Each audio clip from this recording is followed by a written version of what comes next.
I'm dialing. Hey, what you doing, man? I'm dialing. I'm calling you. This is your time to get it off your chest, whether you're mad or blessed. 800-585-1051. We want to hear from you on The Breakfast Club. Hello, who's this? Man, this Blight Mike got a Duval, man. Duo. What You up? said Blight Light? Blight, Mike, Blight. Oh, what's happening? Man, what's happening, man? I want to get off my chest this morning, man. Okay. I'm tired of deadbeat baby mamas, man. They always talk about deadbeat baby daddies. I'm tired of deadbeat baby mamas, man, who don't want to let the daddy be in their son's life because the relationship fail, man. Yeah, I hear about that a lot, which I think is whack. Yeah, man. It's whack and very selfish. Man, there's more than whack, man. There's a lot of what Charlamagne say trauma, man. Hurt people. That's right. I'm sorry you're going through that. But they shouldn't hurt the I child. ain't but it is what it is. They shouldn't hurt the child behind that, because that's the only person they hurting in a situation like that by not letting both parents be in their life. Absolutely. Hello, who's this? Good morning. This is Marcia. Hey, Marcia. Get it off your chest, mama. Hi. I just want to give a shout out to my son Trayvon. Today is his 12th birthday. Okay, Happy birthday. to him. How old is he? She just said He's 12. I didn't hear her say 12. She said it's his 12th birthday. I didn't hear her say 12. Well, happy birthday to Trayvon. All right, thank Trevante. you. All right, mama. Hello, who's this? This is Jennifer. How are you? Good morning. Get it off your chest. Yeah, I'm kind of upset because my boyfriend broke up with me because I took his cell phone. Ooh, why'd you I take think his that's cell so phone? stupid and petty. I don't know. I don't know what happened. I just grabbed the phone and I got in my car and I just drove off. And then, like, at the red light, he was there, like, give me my phone. Like, Twerking on them why would you headlights. take me? Question, but why what do you mean you don't know why you took his cell phone? You know why you took it. I took it because I just felt like he was not being trustful, like truthful. You just weren't truthful to us.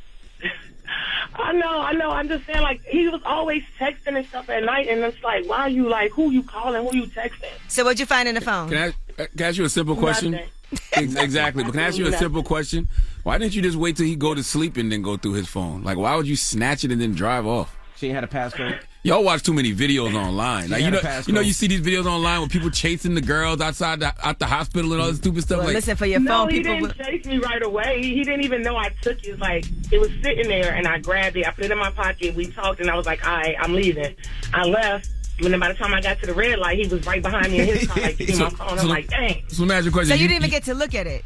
No, I didn't. You just lying, because first you just said you found nothing. Now you say you didn't even get to look at it. You just I a didn't liar. find nothing. I'm like, no, I'm just How saying, you I found didn't get nothing to if you look ain't at even get to it. look at it, you liar? This is why people go to jail during interrogations. You know you didn't effed up, right? Now, if you found something, No. would you leave him? No, okay, so this is, okay, I'm about to be truthful. I took his phone before, But, and I found you're going to jail. So you did find something. What'd you You're find? going to jail. No, the first time I took his phone, I found something. What you Okay, found? and you stayed. Yes. What did you Okay. find? He was texting some girl talking about they miss each other, and that's way more messed up because that's more emotional than I'd rather he just the chick than talking about how you miss her. No, you don't. But You can still miss the pool. let me ask you this, okay? So you stayed with him. He's still doing the same things he was doing before that made you not trust him. So then you wanted to go find out again what he was doing. And then what? And then he broke up with me. He should. I think he made the right decision. Well, know if what you I mean? don't trust somebody and you got to grab their phone, it's probably not the best relationship for you to be in. And you had his password too? I had it the first time.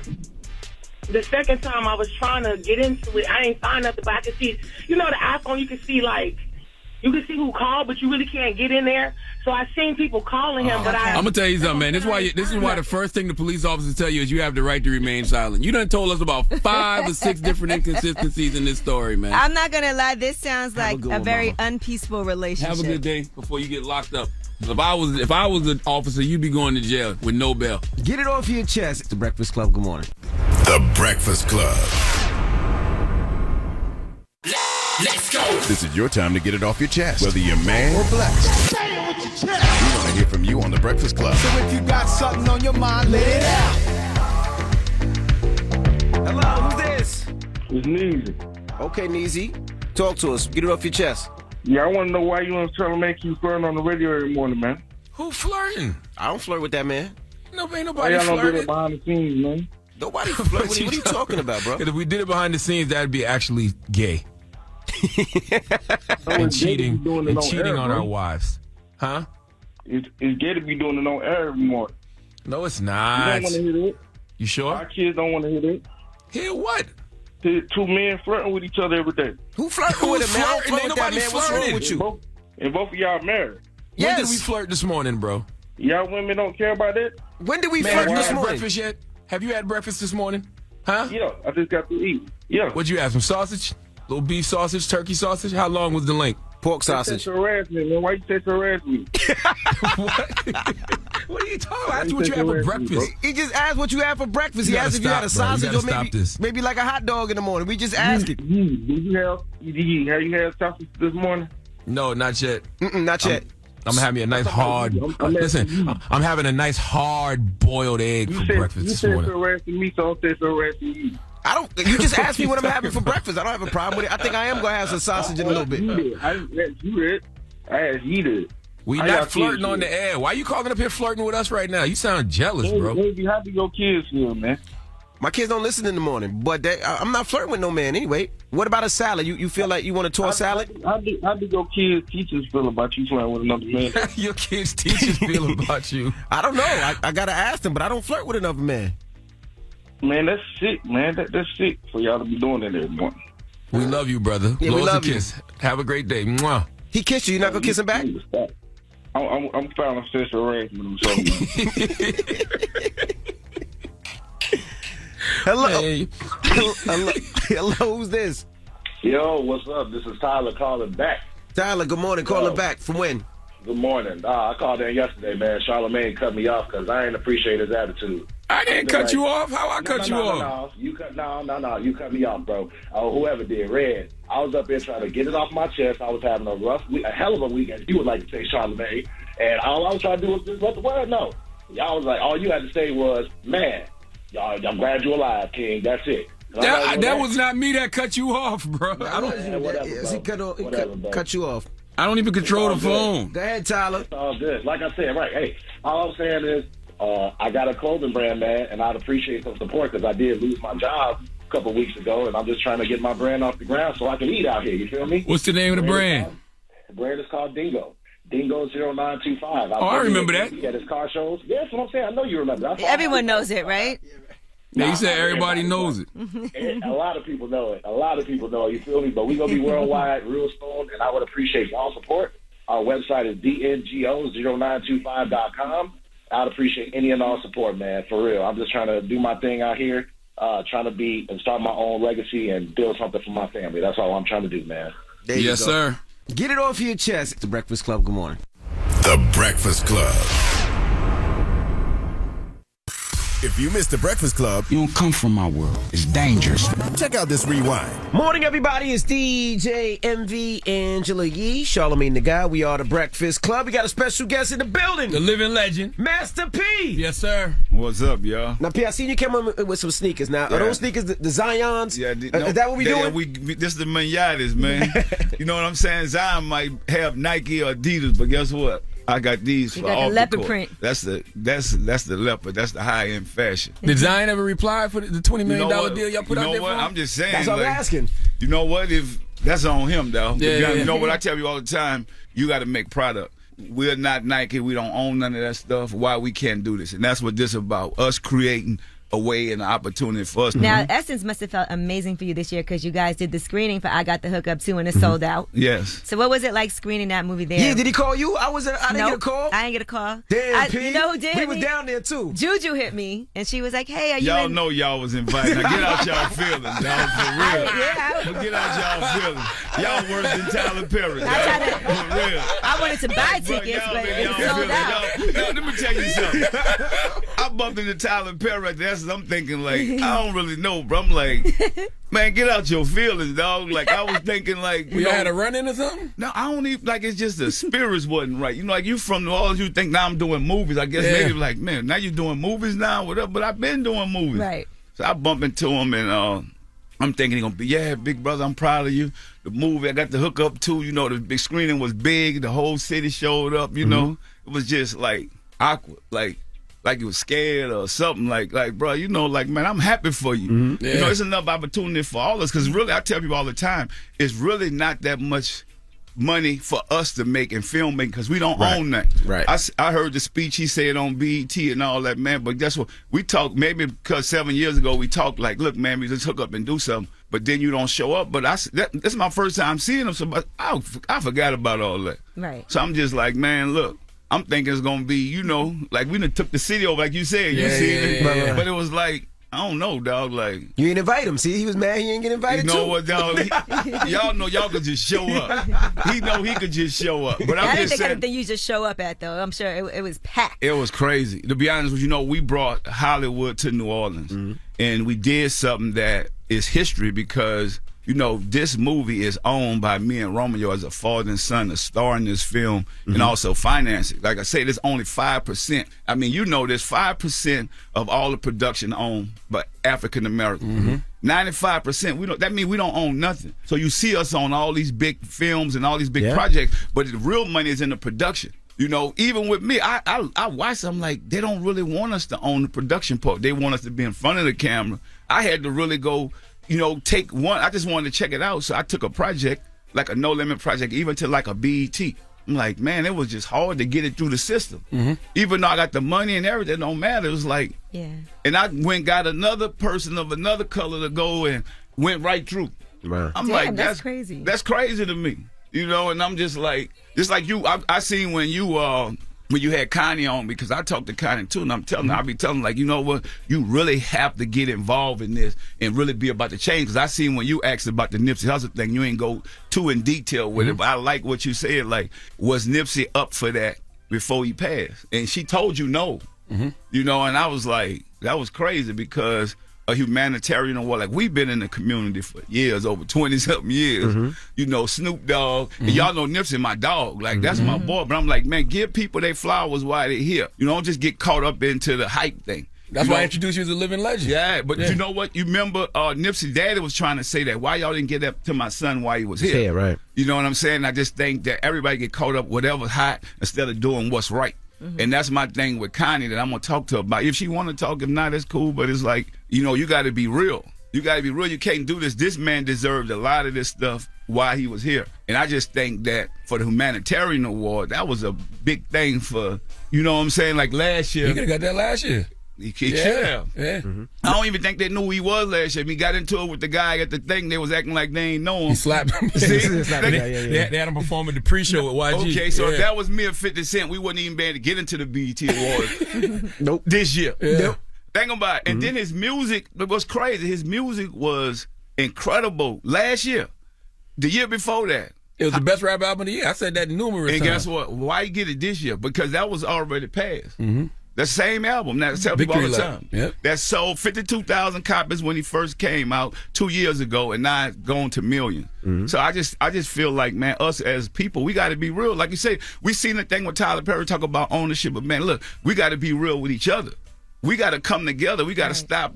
We can't be faking with each other. I think maybe I remember I said in an interview one time I wouldn't put no dress on. That's the truth. I don't care who it is. I ain't putting no dress on to make no money. That's just me. But it's not meaning to nobody. So I don't know if people take that the wrong way or whatever. That's just me as a man. All right, we got more when we come back. It's the Breakfast Club. Good morning. Taking you back with the classic rewind. It's the Breakfast Club. I thought this was a podcast. The Breakfast Club. If you missed the Breakfast Club, you don't come from my world. It's dangerous. Check out this rewind. Good morning, everybody. It's DJ MV Angela Yee, Charlamagne the Guy. We are the Breakfast Club. We're still kicking it with Master P. Charlamagne? Now, what about when you own your own stuff the way Tyler does, though? Because I used to think that way about Tyler, too, but I was like, he was putting the dress on because he wanted to, not because somebody made him to. That's But on that's his him. own personal decision. I don't care about that. Right. Like, that's what I'm saying. So I feel like we all got our opinions. Like I got the hook up too. I mean, this is a big movie for us. This is a movement. This is not just a movie. Like, they don't own this, because you got to realize, man, why it's so important. When we do a project like Black Panther, we didn't benefit off of that, man. Like, we look at us, black people was in the movie. We was happy and excited, but it wasn't us. Yeah, I feel you. So this is, even though a movie like this, so think about this. A movie like I Got the Hook Up Too, we did this for the budget. We did it for and we did it for millions of dollars. But imagine if we had hundreds of millions of dollars to make a project. How would it look? So this is the growth. This is why this is important, because we're coming back into the community. They're putting money back into the community. But it's a process. We got to grow with this, just like I did with music. I just didn't jump straight out and made hundreds of millions of dollars. It was a process because the production has to get bigger and bigger. So that's why I was saying we have to support us, because this is only one of few where it's about to go at. You spoke about Nipsey. He's got a song on the soundtrack, and he said he recorded it 2 days before his death. Yeah, so one thing about Nipsey, man, he was always a stand-up guy. He's probably one of the most realest guys I met, that if I ask him for something, he gonna send it. He gonna get it done. He gonna go, no question, no talk. And he looked up to you, though. He used to say no. He used to call his label "No Limit of the West." Yeah, you know what? And let me tell you how I met him. I met him with this with Low from Chicago. He moved out there in the Cali. He was 1500. He hooked us up. Said, man, look, you know, you out in L.A., man. You and Nipsey need to get together. And when we got to the studio, it was just magic. We just started making songs. I think we made like over 17, 18 songs, just dropping them. So, you know, we had remixed that rap song too. We had remixed, supposed to be me, Jeezy, Boosie, and Jay-Z. Wow. Yeah. So did that get done? It's done. It's done. So they probably gonna put that out. But that's what I'm saying, man. These record companies, we gotta stop. We gotta stop all these people from controlling what we have. You know, because even right now, look all the money they're making off them. Is his kids really gonna get that? Or how long the process? How do that take? You know, because now you're dealing with a state and you're dealing with record companies. So that's why I was saying we have to take control, because, I mean, he was with Atlantic Records at the same time. You know, so those are the type of things I was trying to show him when he was alive. Like, look, man, and he was doing it. But it's just sad tragedy to where, you know, you come from somewhere and you die in that same hood. And that's my thing, to educate the next generation, that we have to figure out how can we, you know, educate ourselves even about the environments that we're in, because it's about putting things in our community, but it's also about surviving and living to be able to, you know, to be there to make sure. I mean, his kids, you know, his girl, his mom, his dad. I mean, this is a tragedy for them, man. This guy should still be here today. You told Page Six you would get more respect if you were a white businessman. Well, you've been speaking on that, though. Yeah, you know what the sad thing about it? I was saying that for, like, even the athletes and entertainers, like, we'll talk. We don't want to give us what we do because of our skin color, and which is sad.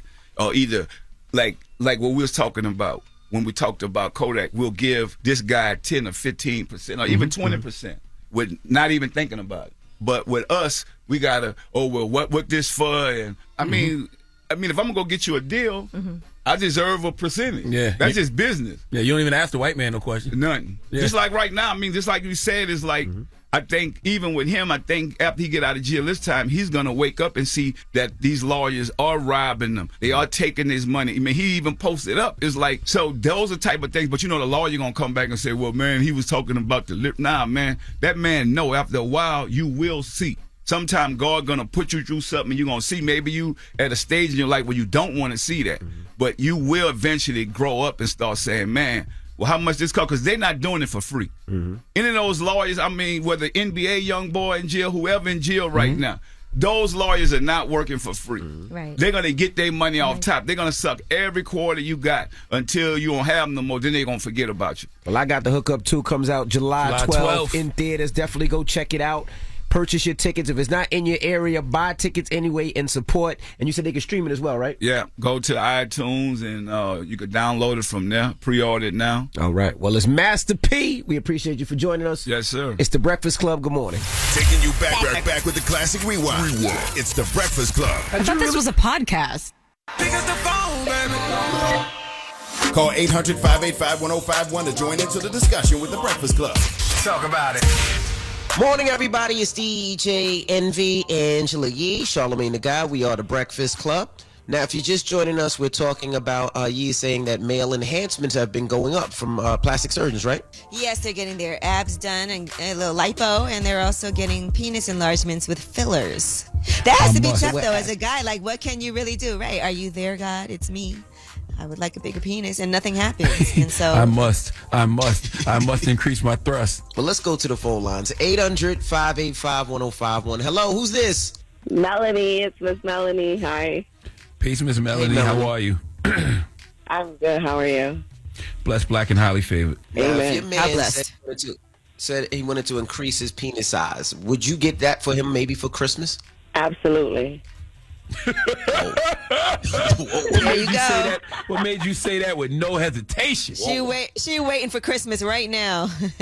Absolutely. I mean, I don't have a man currently, but I've had men in the past that I felt like they could have benefited from some enhancement. Like they were perfect in all other areas, but they lacked there.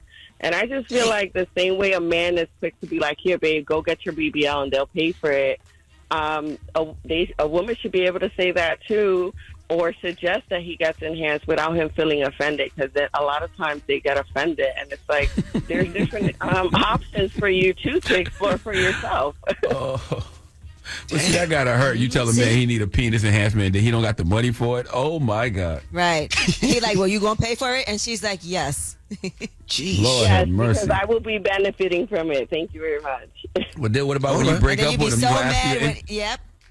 you ask for your inches back? Well, I might have to have some kind of agreement signed. No, I don't. I mean, if I'm at the point where I will pay for a man's enhancement, my relationship better be pretty solid. Imagine a man leaving you to go with another girl, and you have to run down on the other girl and say, "I bought that D. I paid for those inches." Wow. He's like, it's mine Let's now. go to the phone lines. Hello, who's this? It's your boy Willie Z, man. Willie. What's up, Willie D? Speaking of which, Nah, that joke actually sound crazy, though. I actually just watched a video the other day of some dude talking about it on some other podcast. And I was just like, man, just love yourself, man. Like, for real, for real. You wouldn't get nothing? You wouldn't get no abs done, no nothing? Nah, dog, nah. I mean, you got to maintain it. You know what I'm saying? So it's not even just like getting it done. You know what I'm saying? Because, I mean, if you get it done, then you ain't going to work out every day and, you know, do your thing for real. Eat healthy, you know what I'm saying? All that stuff. I mean, it's going to be pointless. That's real. True. I guess it's a good jump start. And, I mean, all right, hello, who's this? Crazy, like, You said what? What's your name, not mine? Hello, who's this? Hey, good morning. Good morning. Good morning. What's your name, bro? My name's Real One. What's up, real Okay, one? real one. Now, if How you y'all had the doing? How y'all opportunity, doing? would you add some Black and inches to highly your favored. penis, real one? Nah, I wouldn't do it. I wouldn't add any inches or nothing like that. Like, I'm pretty good where I'm at. You but sure? as far as like yeah, I'm definitely sure. I'm definitely Nah, sure. you Especially, say that till you get a gift certificate for 5 free inches. Nah, because like, what if it starts to mess with how you feel? Like, I can't feel it anymore. Like, it won't make any sense. That's true. And Because then, of nerve and then endings. exactly. Like, I don't think it's worth it. I don't think it's worth it at all.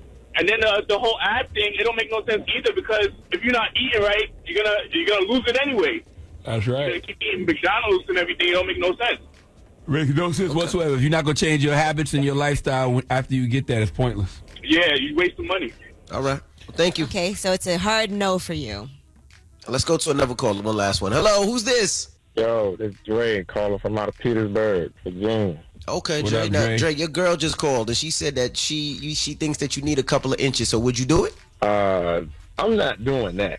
I'm not doing that. You got to work with what you got, man. You got to be good with what you got. I will say, women always getting, they tummy tucked and a couple of inches cut off, and they ain't doing the work we doing in the gym. So I would do that. But as far as with my manhood, I'm just going to just be the best with what I got. Okay. All right, you're going to have some abs with a little penis. Everybody not blessed down there. So Okay. you gotta Okay, I'm work with what sorry. you I got. didn't mean to. Okay. Yeah. Everybody. Good for not him. You're blessed good with at what you're they good got. at other things, right? You're good at other things. I'm great at everything. You know what's sad about this, man? You know how they say if you appreciate what you got, you'll get blessed with more? That doesn't apply to penis size. Not at all. Goodness gracious. What's the moral of the story? I just said it. That's it? And you sounded really sad saying it. You definitely did. I thank God for it all. All right. It's the Breakfast Club. Good morning. The Breakfast Club. That's right. And it wasn't my ass. It was a mold of a ass. Yes. I thought it was a mold of your actual. No, my ain't that fat. No. And then what about when they touch each other and stuff? That's never happened. No, we don't touch We each don't other. touch Stop each it. other. You're just making I've stuff never up. seen them touch That each hasn't other. happened. No. You want to tell me something I need to know? Well, no, they like rub up, brush against each other if they're walking out the door. That's not Sometimes true. they go We in threaten to rub up against each other. We don't ever do it. They go in the revolving door together. That You know happened how you one still- time by accident. Explain that. Now I need answers. It was stupid. I don't even know how that happened. It was really stupid. It was really dumb. That had to be very intentional. No, it wasn't. I don't even know how it happened. One is in, We was in and then one makes his way in. revolving door together, walking around. It was so stupid and dumb. You don't just fall And all we into did a was revolving giggle door because it was so with stupid. We just had to giggle our way through But it. you guys, you just added insult to injury. You're sitting there in the one slot giggling together. They so Shuffle right through stupid. together. Oh, man. All right, well, whatever, Anyway, guys. back to the matter at hand. I don't lie. Real life, real love. What is that magic that holds y'all together, you think? How would you describe You it? know, whenever I find that people come to our house or are around us, I think they're kind of surprised at how much fun we have together. I find him to be very charming and charismatic. And one of the things that I love most about him is his boyish nature. So we really have a lot of fun together, and we always have since we first met. The first week we spent together, I thought to myself, like, wow, he's a lot of fun. Like he's like a friend, you know, and that's part of the magic. You knew that this was the person you were going to spend the rest of your life with. After about 2 weeks of knowing him, yes. But he knew before Yeah. y'all even spent a day together. I did. Explain. Before we even spent a day together? Well, when I first seen you, I wrote in the book that I thought you were beautiful and amazing. And the first time I saw you, you were actually running track. And for people that don't know, you know, track. She used Explain to track. That's a good one. I like that. It was a skimpy outfit, and you know, Gia had big double D's, and I would basically stalk her outside and just watch her run track and watch her breast I bobble. don't like that word. Don't say stalk. He wasn't stalking her. Yeah, but that's actually what he was a doing. young man. It was actually stalking, and I would see him. I would see him sitting with his friends in this bright blue Con Edison van. Because that's what his parents bought him to transfer his DJ equipment from Sweet 16 to Sweet 16. Because that's what he was DJing at the time. I just had a Con Edison van. And It was I cheap would, back then. and I would see it parked behind the fence. And I'm thinking to myself, like, yo, why is this van there every day at track practice? Is the power out every day? Man, yo, that is crazy. Yes, it was bright blue. He wasn't low. He was not low. And he was just sitting in the van doing who And then knows one what. day he emerged. Actually, babe, do you remember one day like he emerged from the van and approached me and kicked it, and I was like, "Oh, so you're that weirdo?" That's in the van. But y'all were both kids. Yes, Yeah, she was 15, I was 16. We went to the same high school, so. So, Envy, you say that you knew that she was going to be your wife like right away. You think it was before y'all even spoke? No, when you we were spoke, just stalking her? When or? we actually spoke, and you know, I found out how beautiful she was inside and outside, and how smart she was, and caring, and she was just that. She was the one. She was the most beautiful thing I ever seen in my life, and the most precious thing. So I was like, this is gonna be my wife. I want people to get the book, but I do want to explain, how do you keep reinventing the relationship when you start that young? Now Envy's 50 something, you know what I mean? You're much, much younger, but how do you not keep 50 how do you nothing, but go ahead. reinvent, how do you keep reinventing? And I think that that's part of the magic. We don't have to try. We don't intentionally. We do a lot of things intentionally and deliberately, but we don't intentionally reimagine the relationship and act on that. The only thing that I would say that we're good about is keeping it sexy and making sure that part of our relationship doesn't get too monotonous and doesn't get stale. So we have a lot of fun in that space, but we don't have to think like, God, how am I going to stop being bored of you? Or how am I going to get to a point where you don't annoy me anymore? He legitimately does not annoy me. I look forward to his phone calls every day. And we probably speak on the phone about maybe 8 or 9, 10 times a day because he's away a lot, you know? So he calls me on his way to the Breakfast Club. He calls me on his way home from the Breakfast Club. He calls me if something happens. He calls me incessantly. And I'm never like, oh, you again. I'm like, oh, it's him again. You know, it's just that feeling that I've always had, that no matter what ups or downs we were going through, that never left me. Now, he told us a story about the cowboy outfit that he wears. He told you about that? Yeah. Wait. Yeah, the cowboy with outfit in with college? with the assless chaps. No assless chaps. They were. Yeah, you told us about Hold that. wait, Rashawn, did you actually tell them He about did. that? Like What on did I air tell or in ya? private? I forgot I told y'all about that. He did. Because if it was in private, this is a whole double cross. Yeah, right he now. told us he dressed up as a cowboy and he had the. Why are you looking at me like that? Because I remember that day. Okay. Because I remember that day. Because after he told the story, he goes. He did. And I was like, what? He did. When we were in college, we went through a stage where we were doing like a lot of Role playing. Role playing. Yeah. And one night I dared him to be a cowboy. So we went and got the cowboy outfit. Wow. He had like the big brown hat. And then he had like the little holsters and everything. Mm-hmm. And babe, do you remember I took pictures? Where are those? Are they in the book? He about maybe 3 years after, he made me physically burn them on the grill. Wow. He put them on the grill and told me I had to light it. Yeah, they don't exist Don't you anymore. wish you still had that? No. Envy? But y'all talk about role play in the book. You say he likes to put on the Rock Nation paper plane hat. And he goes, what's my name? And he wants you to say Jigga? I didn't contribute to that chapter. Okay. No, that wasn't my Okay. work. No, I didn't do that. Okay. So wait, they really? So he wasn't lying. They were assless chaps. Yeah, he had it was a whole thing. I just pulled a U on you, Gia. He did not tell us that. Damn it, Chelsea! Get my book and you will learn a slew of tactics, Women tricks, are and so good techniques at that. We act on like how we to know get what you something. want out of life. Okay. It was a holster, by the way. They were holsters. Yeah, it was a holster. What's some other dress up things you guys? All right. It was more so me dressing up, and he was just like the recipient of that. That was a one little, and that's why it was a dare, because it was kind of supposed to be a joke, but he never really dressed up. Did One you time really I was a burn the nurse pictures? and he was a doctor. That Okay. was once. Huh? Did you really burn the pictures? I really did. Really? In front of him. Mhm. Wow. You didn't have I'd have copies. kept those just Put in it, case. I would have.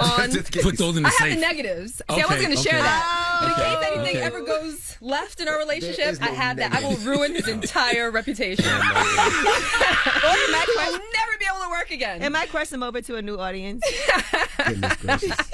All right, we got more with my wife, Gia Casey. When we come back, we're talking our new book that's out right now, Real Life, Real Love. So don't go anywhere. It's The Breakfast Club. Good morning. Morning, everybody. It's DJ Envy, Angela Yee, Charlamagne the Guy. We are The Breakfast Club. We got a special guest still in the building, my wife, Gia Casey. We're talking about our new book, Real Life, Real Love, Life Lessons on Joy, Pain, and the Magic That Holds Us Together. You could pick it up today, or you can get it on Audible, on Kindle, or wherever you get your books.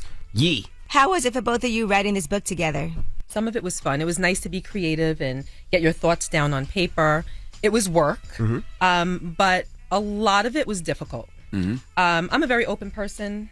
Rashawn, I think, had a difficult time because he had to relive a lot of the negative things that transpired in our relationship. And he can tend to be surface in some respects, where you ask him a question, he gives you an answer. I'm a lot more of an in-depth person. I think critically about things.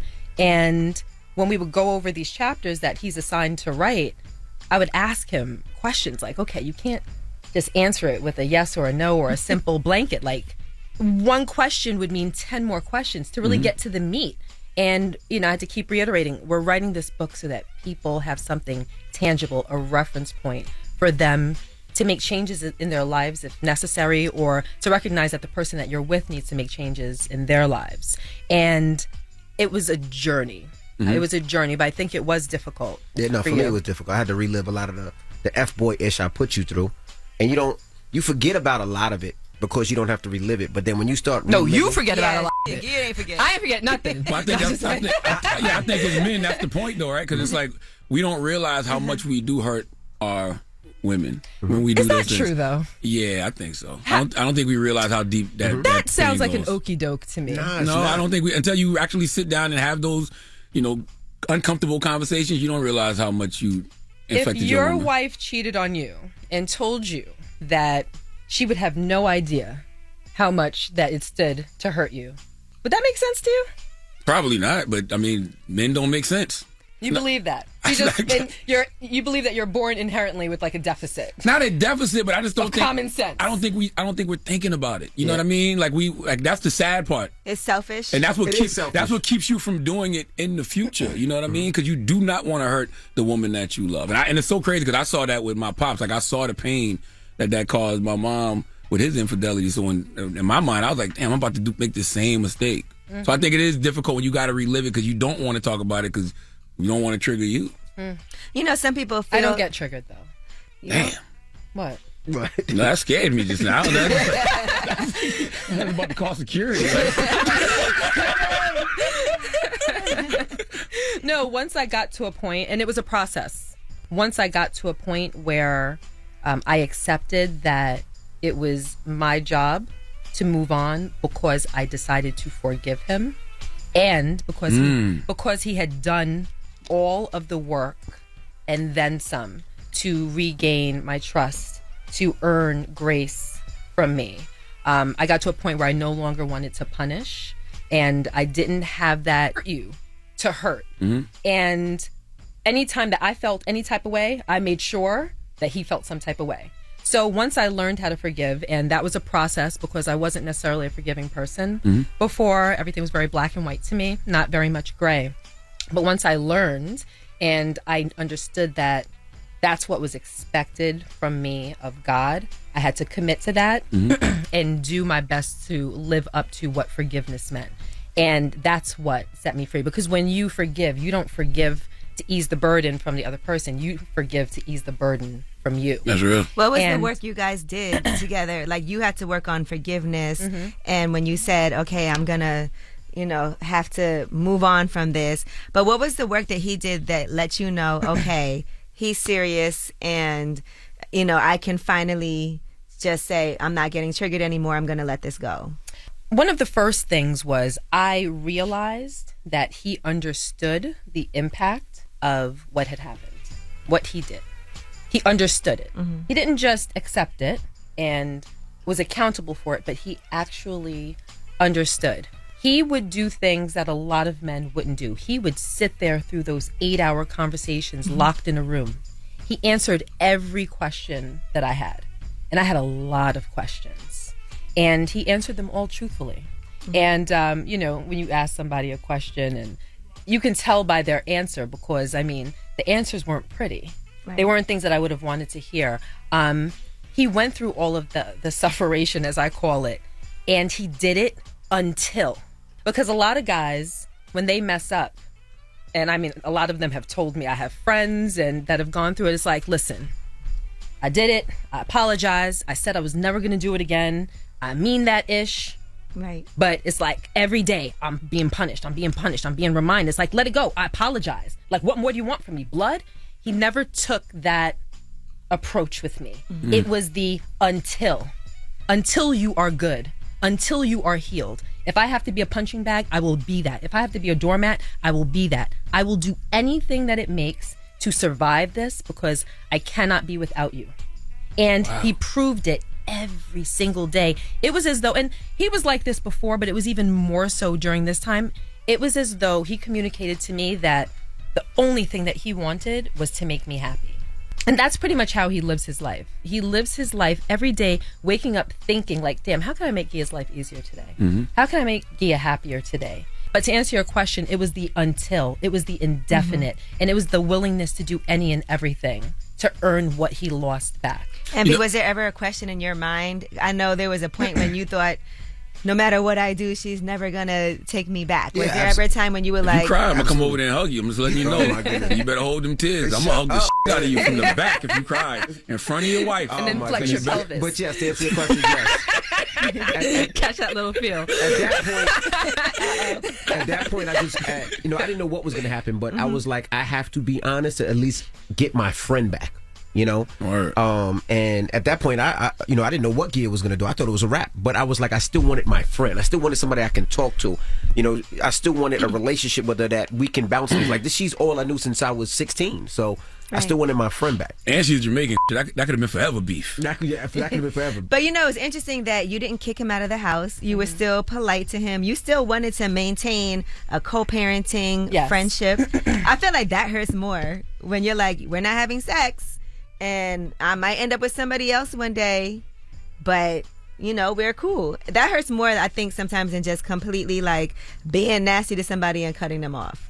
Yes. Well, when I found out divorce was imminent, it was never a question. I was raised by a very strong mother who taught me that if a man ever disrespects you to that degree, then you walk. So it didn't matter how much I loved Rashawn and how much I would have missed him. And it didn't matter if I cried every night. It did not matter one iota how I felt. The only thing that was important to me was that I operated with my head and not my heart, and that I did what I always said that I was going to do. So when I found out, when it was confirmed for me, and you can read the book and see the entire... No, we want you to go get the book. entire story. But when he confirmed it, we were in a parking lot. And when I drove away from that parking lot, it was a few days before Christmas, and his mother was at the house helping me decorate because we were hosting that year. But I walked into the house and I told her, I said, Christmas is canceled. And she said, what do you mean Christmas is canceled? And I said, well, I just found out that Rashawn cheated on me and we're getting a divorce. So there's not going to be any Christmas this year. At least I'm not hosting. Yo, it's wild that people actually cancel Christmas. I thought that was just a figure of speech. No. If this happened, we canceling Christmas. I canceled Christmas. You cancel Christmas. Yes. Cancel Christmas. Well, in the sense of us hosting, I wasn't going to cancel it for our children, but we didn't have to decorate for 30 people to come over. And my lovely mother-in-law, hi mama, she defended her beautiful son with everything that she could because... Them bitches lying. Pretty much. Yeah. And when she said something to that effect, I said, but for the fact that he just told me that it was true. And he came home maybe 20 or 30 minutes later, and it was a whole thing, right? But I was adamant that we were getting a divorce. I contacted an attorney, paid an attorney. It was decided. But thankfully, there were a whole host of things that happened that that convinced me that God had other plans. All right, well, don't move. We got more with Gia Casey. We're talking our new book, Real Life, Real Love. Let's get into a Mary J. Blige joint. Here's Real Love. It's the Breakfast Club. Good morning. Morning, everybody. It's DJ Envy, Angela Yee, Charlamagne the Guy. We are the Breakfast Club. We're still kicking it with Gia Casey. We're here talking about our new book, Real Life, Real Love. Charlamagne? What did God say to you? I wasn't raised with this deeply instilled faith where I felt as though I knew God. And I lived differently because I didn't know God in that way. So when God revealed himself to me, and he may have tried for years, you see, but I didn't speak his language. I would have never been able to interpret God trying to reach out to me. So I really believe that this happened so that me particularly, not even Rashawn, so that I could be humbled. When God spoke, he spoke through other people.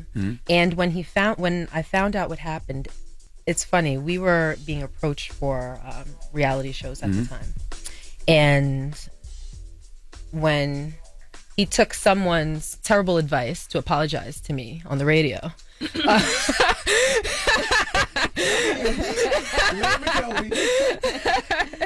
And make our personal woes private. Our personal woes public. I didn't know though. I didn't know what he was going through. He be in here laying on the floor. Because you guys would. I didn't know what he'd be like out of it. I'm like, yo, what the fuck is your problem? I didn't know what it was. So as I'm prodding him, like, what the hell is going on? I didn't know that was coming. Oh, okay. Yeah, I didn't know that. So when he apologized, you didn't know what he was apologizing for. He would literally come in here and be like laid out on the floor in the fetal position the whole show. Like, he would not be here with us. He wouldn't be present. And I just knew something was wrong. Apologize. I was like, so I'm like, I was like, when he gets on the air, I'm going to ask him on the air, what the f*** is his problem? Because I was tired of asking him behind the scenes. And so I asked him on the air. I didn't know that was coming, though. It was a terrible idea. But maybe it was the same dose of common sense that you guys are talking about. Right. Men seem to be born with. Men think differently. Like, that's a grand gesture or something. Yes. But when it was made public, my one of my best friends, his name is Rashid. He's the husband of my other best friend. Her name is Sasha.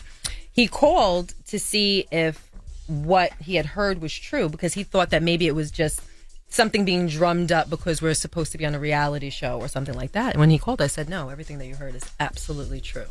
It's a terrible story. As you said, Rashawn was circling the drain at that time. And Rashid decided to come to New York from California because he lives in LA.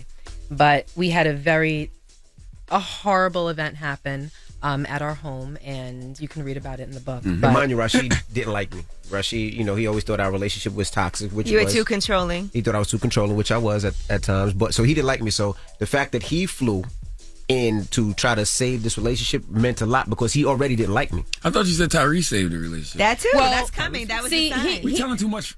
But Well, what happened was he flew in, and I didn't want him there because our marriage was ending, and I just wanted to be by myself. But he insisted. He said, I'm flying into Newark International Airport at such and such a time. Come get me. I went and I got him. And that was the start of the biggest change that we needed to go through.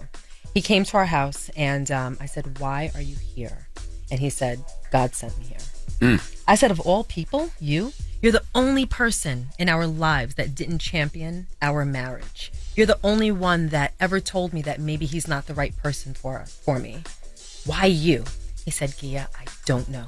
I've been praying since I got off the phone with you after that terrible thing happened. And I walked into my boss's office, told him I had to take a leave of absence, went home, packed a bag, and got on a plane and headed here. And it's only through the assignment of God. God spoke to me. I said, so what does that mean? Like, are you hearing voices? Like, what do you mean God spoke to you? And he said to me, when God speaks to you, it's as though he puts an overwhelming feeling on your heart. And when he tells you to do something, you don't ask any questions. You just do it. And I said, okay, well, basically, I'm going to have to wrap my mind around that because I didn't have the tools to really understand that. And he stayed with us for about maybe 10, 12 days. And he taught us a lot about God and faith and spirituality and what his assignment was. And he brought in his pastor. Her name was Sister Nancy. She had the same feedback from God when she prayed. And this was all new to me. And I was actually very angry because now I have people in my life that I respect and love that are telling me that I have to stay in a relationship that I'm adamant on getting out of. And it was very, very heavy. I can't describe to you how heavy it was and how insistent he was in his assurance of what God communicated to him. And to fast forward, Tyrese, same thing. I didn't know, we knew Tyrese for coming up here doing interviews, but I didn't know Tyrese. I didn't have his number. He didn't have a new song. But when he heard me on the radio that day, he called and wanted to speak to Gia. And you can read it in the book because he got us together. But he said the exact same thing, like Tyrese and Rashid was speaking to each other. And it was kind of like those two were the ones to really save my marriage. And they didn't know each other. And Gia, you had asked for a sign. Well, that was the thing. Right. Because I was so angered by what I was hearing. Like, oh, I was a victim being cheated on. Now I'm being victimized again by God, telling me that I have to stay in a relationship, that I'm adamant about leaving. I don't understand this. And I'm not a big crier, but one day I was taking a shower and I began to cry and I began to pray in the way that I was learning how to pray. And I asked God for a sign that I can interpret for myself, so at least it would feel as though I was making my own decision and a decision wasn't being made for me. So I damn near begged for a sign. And then shortly after, Tyrese called Rashawn and asked for him to set something up. And we went to Philippe Chow's. He came in with a backup singer and a guitarist. He performed Stay just for Rashawn and I. Then he sat down for about 4 hours and we had a conversation. And he tried to explain to me how a man can love you and still cheat at the same time. Because I didn't really understand that. But at the end of the conversation, I asked him, I said, why are you here? You don't even know if I'm a good person. You don't know if this relationship is even worth salvaging. Why would you do that? You didn't know Rashawn. You have no dog in this fight. You have nothing to gain or lose. You're supposed to be at a wedding somewhere else. You changed your flights to be here. Why? He said, God sent me here to do this. Damn. I said, what do you mean God sent you here to do this? He said, God sent me. I said, are you hearing voices? He said, no.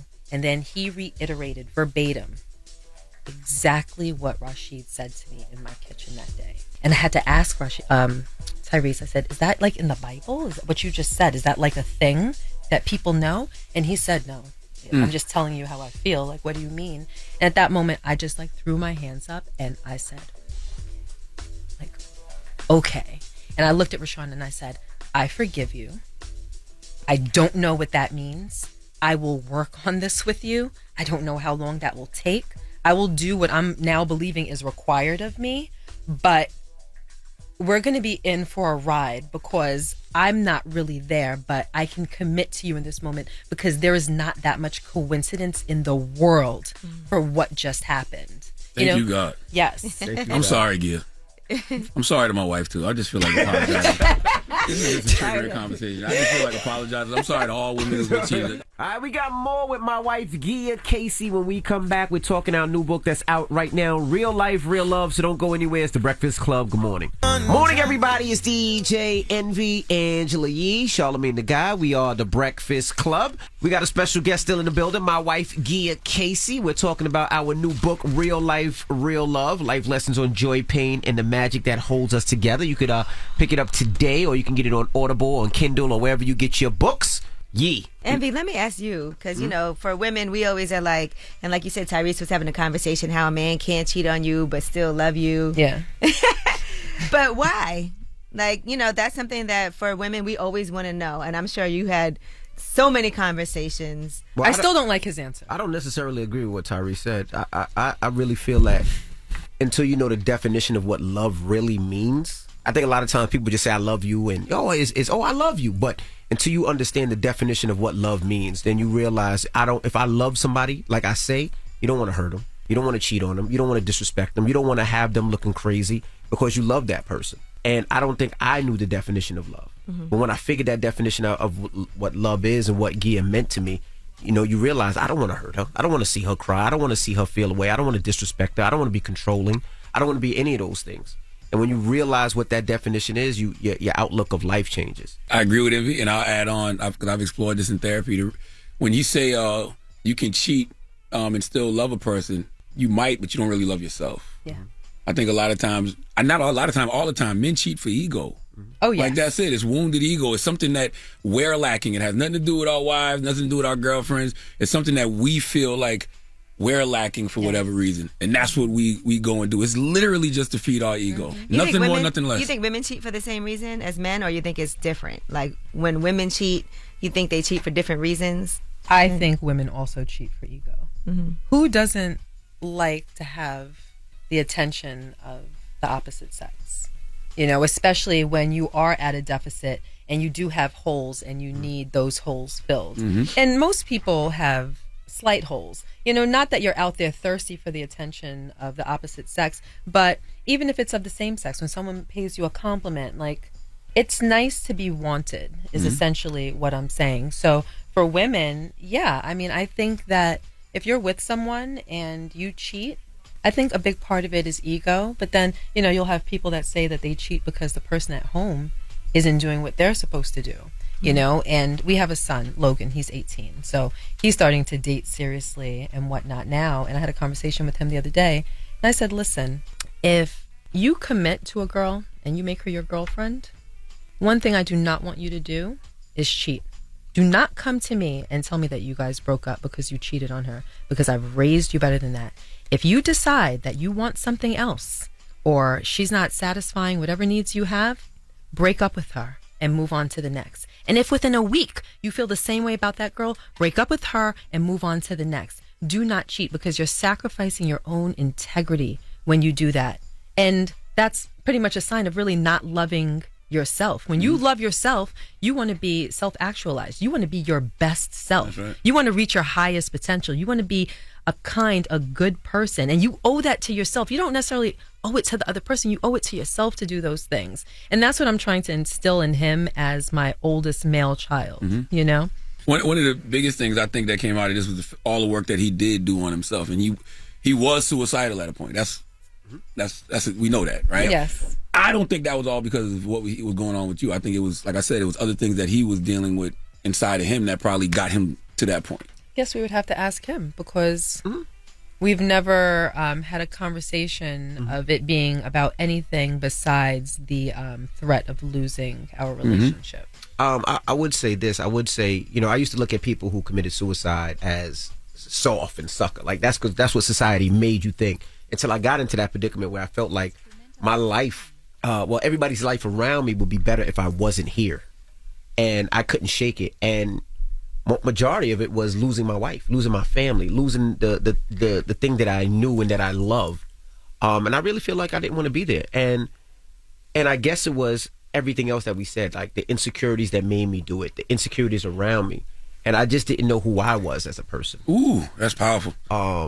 That's the biggest part. But I will say, during all of that, in all those conversations and all those late night talks and with praying, you feel like you realize who you are as a person.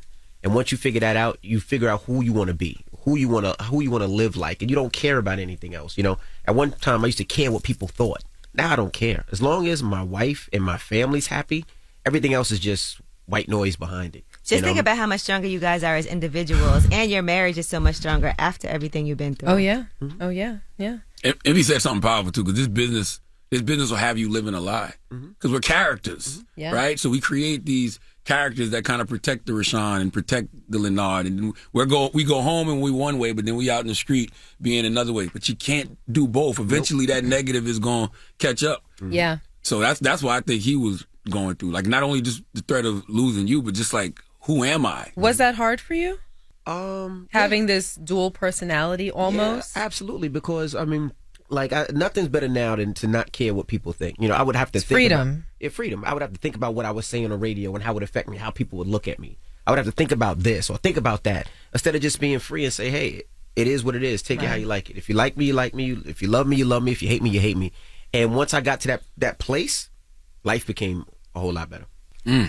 See, a lot of gems in this book, you guys. I was thoroughly entertained, and like I said, You look stressed. He I'm does. good. I feel like he's been nervous all morning before you got here. It's a triggering conversation. The book is out today. Go get it, man. Make sure you pick it up. Real life, real love. Get it today. Life lessons on joy, pain, and the magic that holds us together. That's right. Amazon, Barnes & Nobles, wherever you buy books, your local bookstores, please pick it up today. And when you do read it, please, what we want you to do is we want you to tell us what you think about the book. Whether it's a 30-second video, tag Gia and I, we want to repost it. Whether you love it, whether you hate it, we're going to repost all of them because we love to get you guys' feedback. Yeah, and I think that y'all going to help a lot of couples. And it's clear that y'all two are meant to be with each other. You know what I'm saying?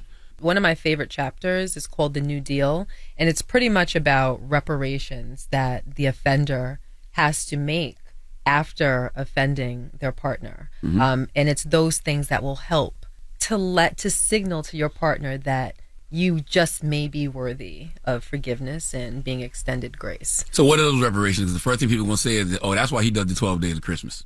You know, that's right. A lot of people do say that. We did that before. But you know what's funny? And that's the funny thing. We've always done 12 days of Christmas. We just never made it public. And it's not the type of thing that at first I ever wanted to make public because it is grand. But I decided to start posting it because it's not about the material items that he gives me for Christmas. It's about the intention behind it. It's about the thought. You know, he starts shopping almost a year in advance for that. And every gift comes with something special.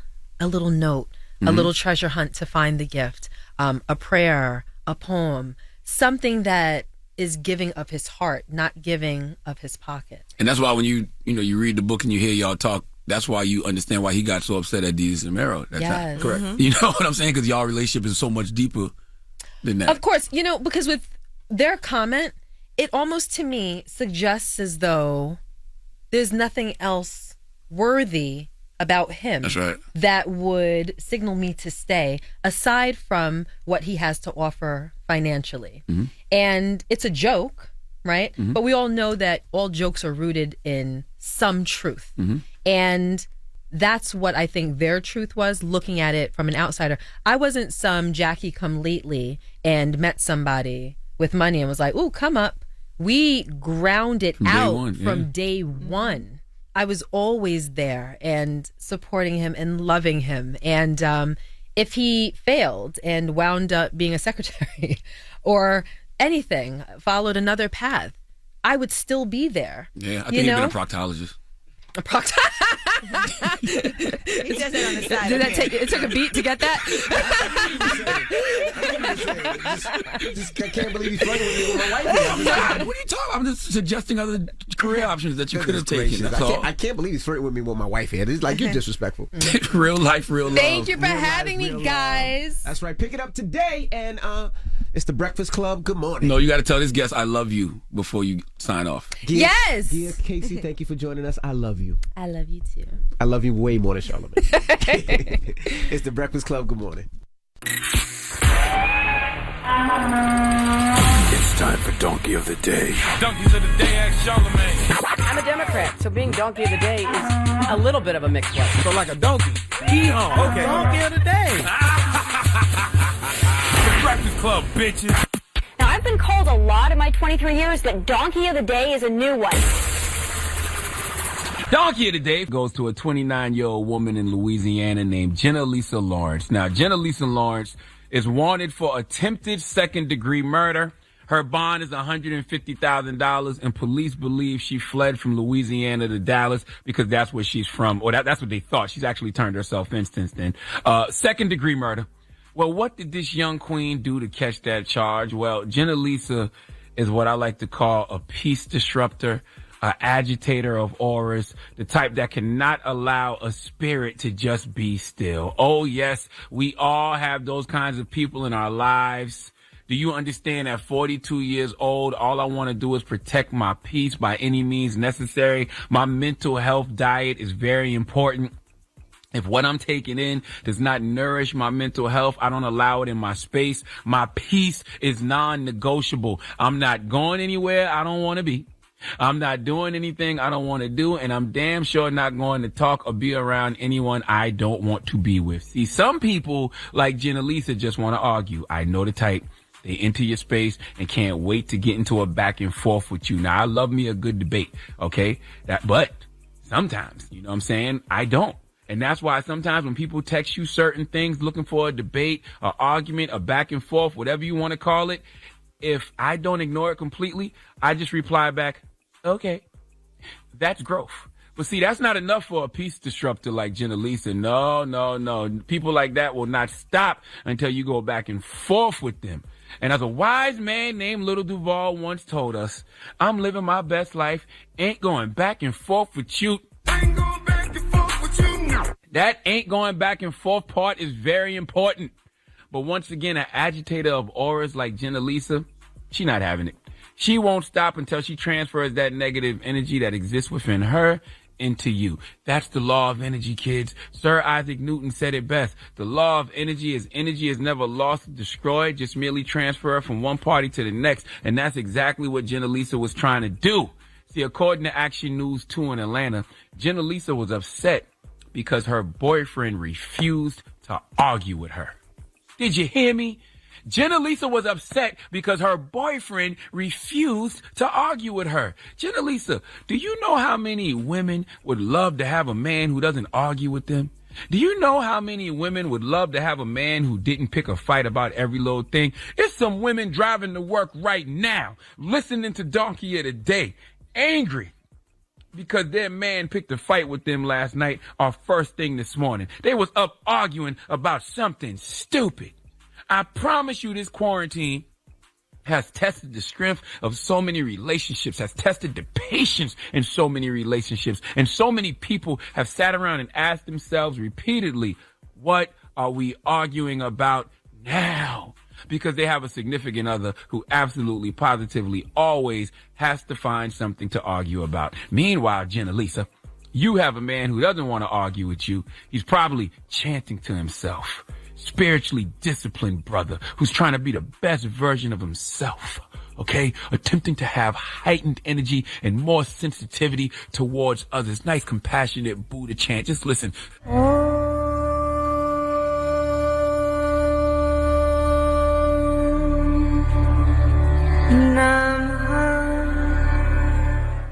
Yes. Just protecting his space, okay? Protecting his truth, protecting his peace, and then pow! This happens. Let's go to KSLA News 12 for the report, please. A man is fighting for his life tonight, and the woman police believe is responsible is 29-year-old Jenna Lisa Lawrence. She is allegedly the estranged girlfriend of a 34-year-old man that was shot. Lawrence allegedly shot him following a dispute. She left the area in a green Honda Accord with primer on the left passenger side front door. Right now, police have a warrant charging Lawrence with attempted second-degree murder. That's right. Jenna Lisa shot her boyfriend simply because her boyfriend didn't want to argue with her. You see how negativity works? Do you see how negative energy works? Jenna Lisa's boyfriend didn't do anything to her. She wasn't mad at him. She was mad at herself. Whatever hurt she had inside of her, she passed on to him, because that's what hurt people do. Hurt people. Healed people heal people, hurt other people.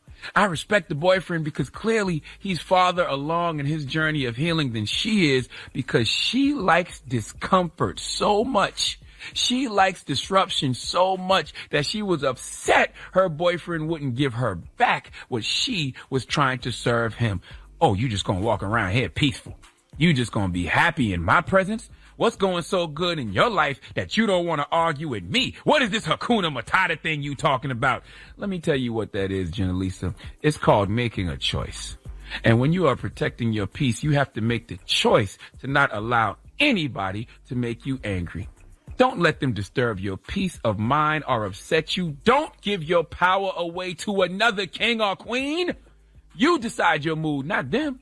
Jenna Lisa, you tried it. And every other peace disruptor out there, I'm going to pray for you.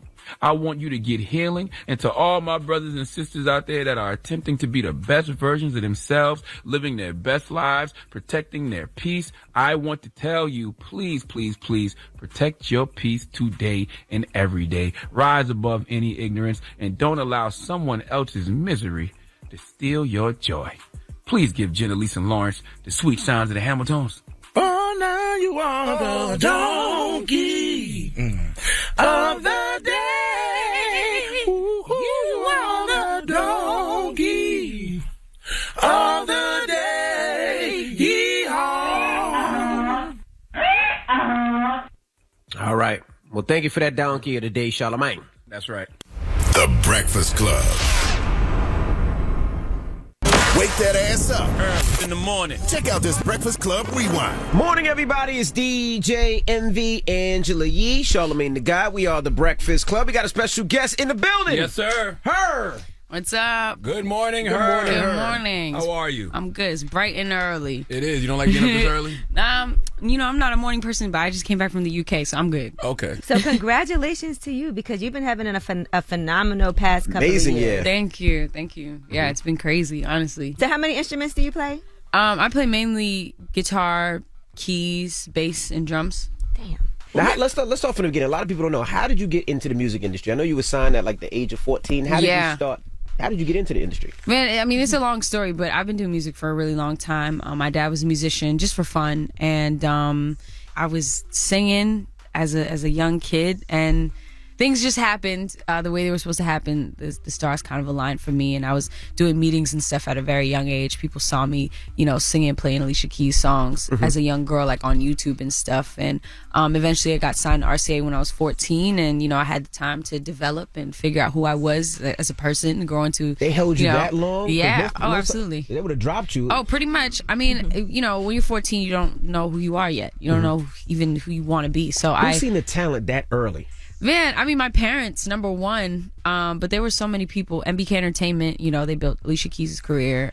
Jeff Robinson is my manager. He kind of gave me that creative space, and we were kind of like going against, what RCA, it was like a push and pull as far as what was going to happen for me. You know what I mean? It was like I wanted to make sure that I was in complete control of my situation, as did, my management team. And so I had the creative space to just figure out myself and figure out my sound and who and what I was going to represent. Can you really grow as a human at 14 with a record deal? Like, can you really grow? I mean, I did, because I was going to regular school, and then I would come to New York for like a week or 2 weeks and record and work with people and then go back to school. What were you that was singing my about life. at 14? It's so funny. I wrote a song called Curious. I wrote about people being in my business, like my parents, like stuff like that.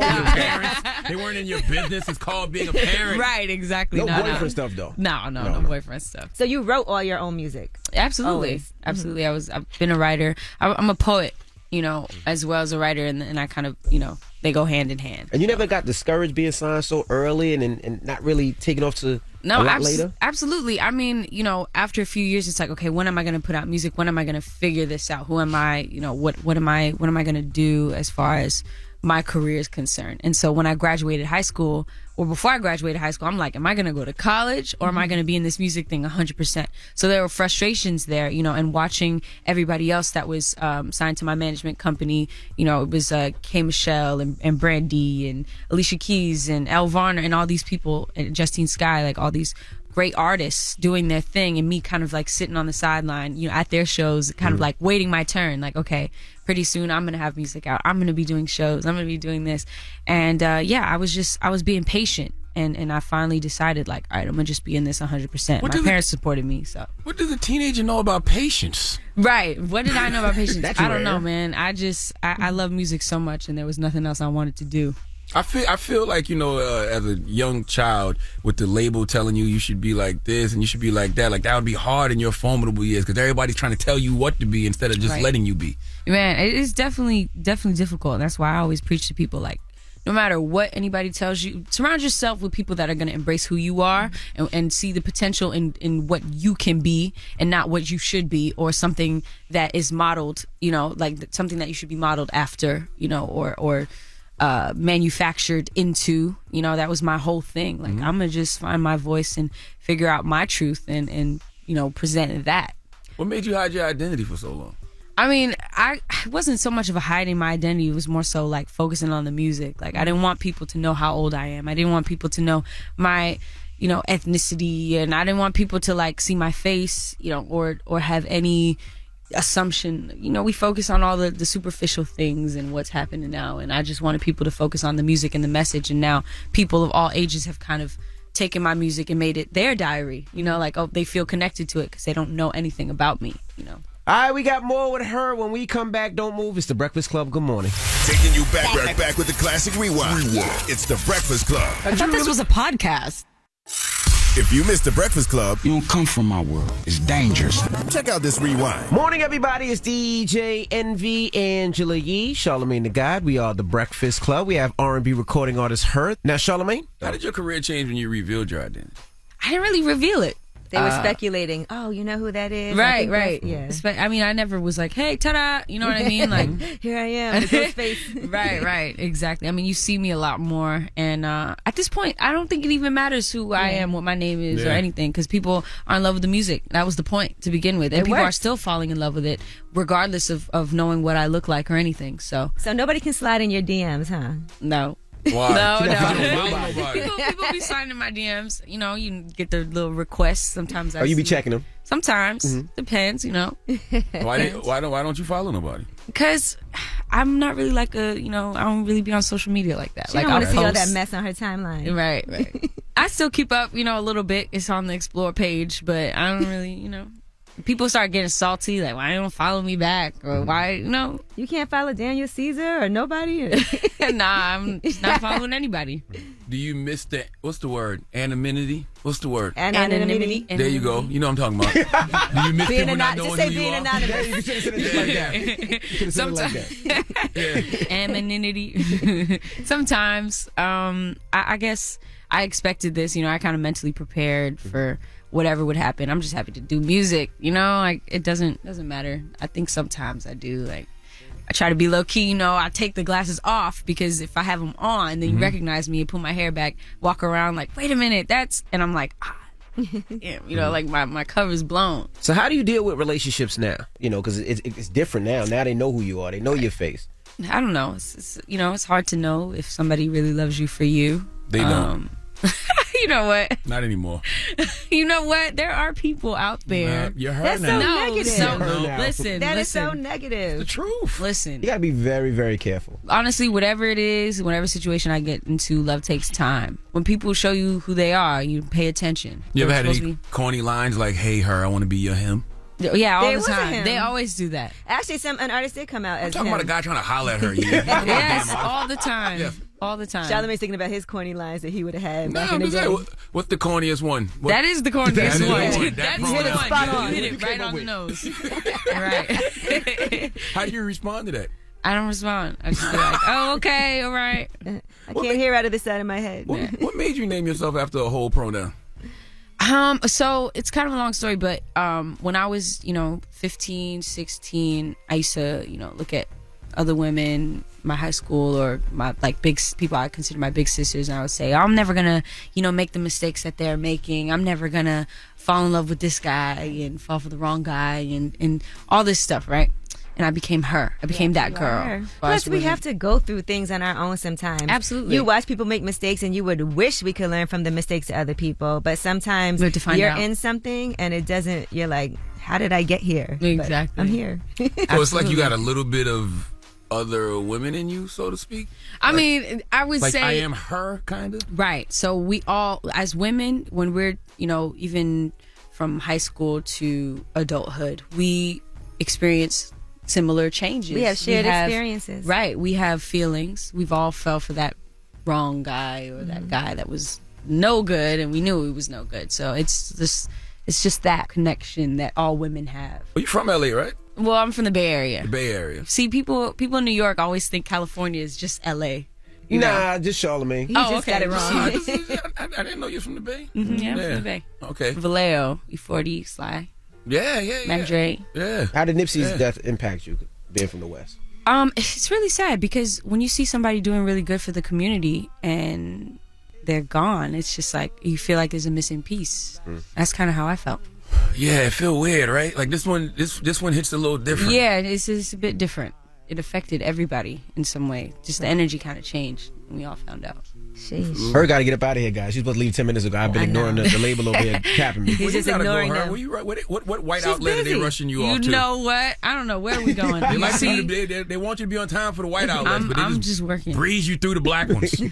No, I will always make She's trying time. to do That's a why lot I'm of still stuff. here right now. But just Right. think about that when you go to the next outlet and you in there with all those white people. You be like, damn, they really did rush me out of the black outlet to bring me over here. What?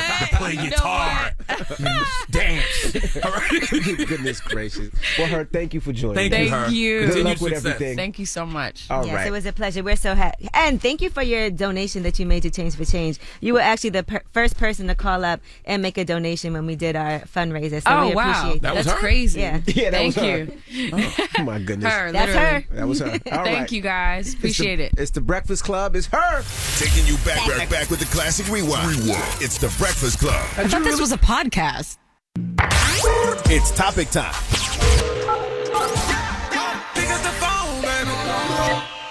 Call 800-585-1051 to join into the discussion with the Breakfast Club. Talk about it. Morning, everybody. It's DJ Envy, Angela Yee, Charlamagne the Guy. We are the Breakfast Club. Now, if you're just joining us, we're talking about Yee saying that male enhancements have been going up from plastic surgeons, right? Yes, they're getting their abs done and a little lipo, and they're also getting penis enlargements with fillers. That has to be tough, though, as a guy. Like, what can you really do, right? Are you there, God? It's me. I would like a bigger penis, and nothing happens. And so I must increase my thrust. Well, let's go to the phone lines. 800-585-1051. Hello, who's this? Melanie, it's Miss Melanie. Hi. Peace, Miss Melanie. Melanie. How are you? I'm good. How are you? Blessed, black, and highly favored. Now, Amen. if your How man blessed. said he wanted to increase his penis size, would you get that for him maybe for Christmas? Absolutely. there you go. What made you say that with no hesitation? She waiting for Christmas right now. Absolutely. I mean, I don't have a man currently, but I've had men in the past that I felt like they could have benefited from some enhancement. Like they were perfect in all other areas, but they lacked there. And I just feel like the same way a man is quick to be like, here, babe, go get your BBL and they'll pay for it. A woman should be able to say that too, or suggest that he gets enhanced without him feeling offended, because a lot of times they get offended, and it's like there's different options for you too to explore for yourself. Oh. Well, see, that gotta hurt. You tell a man he need a penis enhancement and that he don't got the money for it. Oh my God. Right. He like, well, you gonna pay for it? And she's like, yes. Jeez. Lord Yes, have mercy. because I will be benefiting from it. Thank you very much. But then what about when you break And then up you with be him? so You gonna ask mad your when, yep. after your itches back? Well, I might have to have some kind of agreement signed. No, I don't. I mean, if I'm at the point where I will pay for a man's enhancement, my relationship better be pretty solid. Imagine a man leaving you to go with another girl, and you have to run down on the other girl and say, I bought that D. I paid for those inches. Wow. She's like, it's mine Let's now. go to the phone lines. Hello, who's this? It's your boy Willie Z, man. Willie D. What's up, Willie D? Speaking of which. Nah, that joint actually sound crazy, though. I actually just watched a video the other day of some dude talking about it on some other podcast. And I was just like, man, just love yourself, man. Like, for real, for real. You wouldn't get nothing? You wouldn't get no abs done, no nothing? Nah, dog, nah. I mean, you got to maintain it. You know what I'm saying? So it's not even just like getting it done. You know what I'm saying? Because, I mean, if you get it done, then you ain't going to work out every day and, you know, do your thing for real. Eat healthy, you know what I'm saying? All that stuff. I mean, it's going to be pointless. That's real. True. I guess it's a good jump start. And, I mean, all right, hello, who's this? Crazy, like, you said what? What's your name, not mine? Hello, who's this? Hey, good morning. Good morning. Good morning. What's your name, bro? My name's Real One. What's up, Real One? Real One. Now, if you you had the doing? How you opportunity, doing? would you add some Black and inches to your Holly penis, Real One? Nah, I wouldn't do it. I wouldn't add any inches or nothing like that. Like, I'm pretty good where I'm at. You but sure? as far as like yeah, I'm definitely sure. I'm definitely sure. You say that till you get a gift certificate for 5 free inches. Nah, because like, what if it starts to mess with how you feel? Like, I can't feel it anymore. Like, it won't make any sense. That's true. And then the nerve endings. And then exactly. Like, I don't think it's worth it. I don't think it's worth it at all. And then the whole ab thing, it don't make no sense either, because if you're not eating right, you're gonna lose it anyway. That's right. You're gonna keep eating McDonald's and everything. It don't make no sense. Makes no sense whatsoever. If you're not going to change your habits and your lifestyle after you get that, it's pointless. Yeah, you wasting money. All right. Well, thank you. Okay, so it's a hard no for you. Let's go to another caller. One last one. Hello, who's this? Yo, this is Dre calling from out of Petersburg, Virginia. Okay, What Dre. up, Now, Dre? Dre, your girl just called, and she said that she thinks that you need a couple of inches. So would you do it? I'm not doing that. I'm not doing that. You got to work with what you got, man. You got to be good with what you got. I will say, women always getting, their tummy tucked and a couple of inches cut off, and they ain't doing the work we doing in the gym. So I would do that. But as far as with my manhood, I'm just going to just be the best with what I got. Okay. All right, you're going to have some abs with a little penis. Everybody not blessed down there. So okay. you gotta Okay, I'm work with sorry. what you I got. didn't mean to. Okay. Yeah. Everybody. Okay for not him. You're blessed good with at what you're they good got. at other things, right? You're good at other things. I'm great at everything. You know what's sad about this, man? You know how they say if you appreciate what you got, you will get blessed with more? That doesn't apply to penis us. Not at all. Goodness gracious. What's the moral of the story? I just said it. That's it? And you sounded really sad saying it. You definitely did. I thank God for it all. All right. It's the Breakfast Club. Good morning.